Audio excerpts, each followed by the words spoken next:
नाही, हा विषय केंद्रीय नेतृत्वाचा आहे, आमच्या राज्यस्तर एकूणच सगळ्या आमच्या नेतृत्वाचा आहे. हे त्यांच्या पातळीवरती निर्णय घेईल. असं ज्यांचा आपण सगळेजण म्हणतो या सगळ्याच मंडळींना न्याय मिळाला पाहिजे, परंतु न्याय देण्याची भूमिका आणि उपलब्ध या दोन्हीचा मेळ घालून निश्चितपणे आदरणीय शिंदे साहेब सुद्धा सर्व त्यांच्या सहकार्यांना आम्हा सर्वांना सुद्धा न्याय देतील. ऑपरेशन टायगर 3.0 सुरू होतंय असं संजय शिरसाट म्हणतात. काय नक्की असेल येत्या का ट्रेलर? ऑपरेशन 2 झालं ते सुद्धा कोणाला कळालं नाही, त्यामुळे ऑपरेशन 3 सुद्धा हे कळणार नाही. त्याच्यापेक्षा सुद्धा आदरणीय एकनाथजी शिंदे साहेबांचा महाराष्ट्रात असणारा झंझावात, प्रत्येक सामान्य माणसाला त्यांच्याविषयी वाटणारा उत्साह किंवा विश्वास आणि भविष्यात सुद्धा एक राजकारणातला आश्वासक चेहरा, महाराष्ट्राच्या राजकारणामध्ये एक उत्तुंग अशा पद्धतीचं सामान्य माणसाला जोडलेली नाळ असणारं व्यक्तिमत्व म्हणजे एकनाथजी शिंदे साहेब, अशा पद्धतीचं संपूर्ण चित्र अख्ख्या महाराष्ट्रात आहे. त्यामुळे अशा पद्धतीचे अनेक लोक येतील की जे प्रत्येक माणसं, मग तो आमदार असेल, खासदार असेल, मंत्री असेल, माजी मंत्री असेल,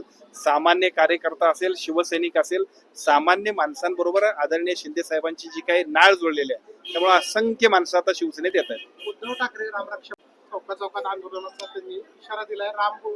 अयोध्येतील राम मंदिराचं काय खरं तर उत्तर असेल? नाही, त्यांना उत्तर म्हणण्यापेक्षा पक्षाचा अजेंडा म्हणून ते काम करत असतील. आमच्या त्यांना शुभेच्छाच आहेत. आदरणीय शिंदे साहेबांच्या नेतृत्वाखाली ज्या पद्धतीने शिवसेनेचा झंझावात घेऊन आम्ही निघालोय, त्यामुळे आता पलीकडे कोण काय करतं याच्यापेक्षा सुद्धा आम्हाला आमचं पक्ष संघटन मजबूत करणं, सामान्य माणसाला अधिकाधिक चांगल्या पद्धतीनं सत्तेच्या माध्यमातून विकासाकडे घेऊन जाणं, हा आमचा अजेंडा आहे आणि तो आम्ही चांगल्या पद्धतीने करतोय. आंदोलन झाले तरी संघटनेसाठी ऑपरेशन टायगर चालणार.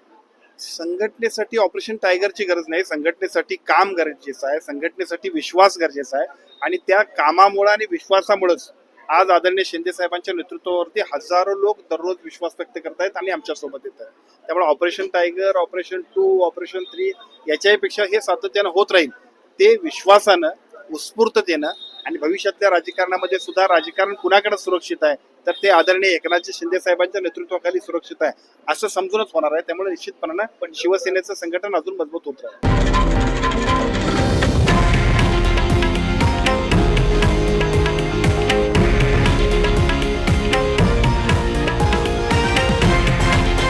हे आहे देशातील नंबर 1 न्यूज नेटवर्क आणि आपण पाहत आहात TV9 मराठी, एकमेव.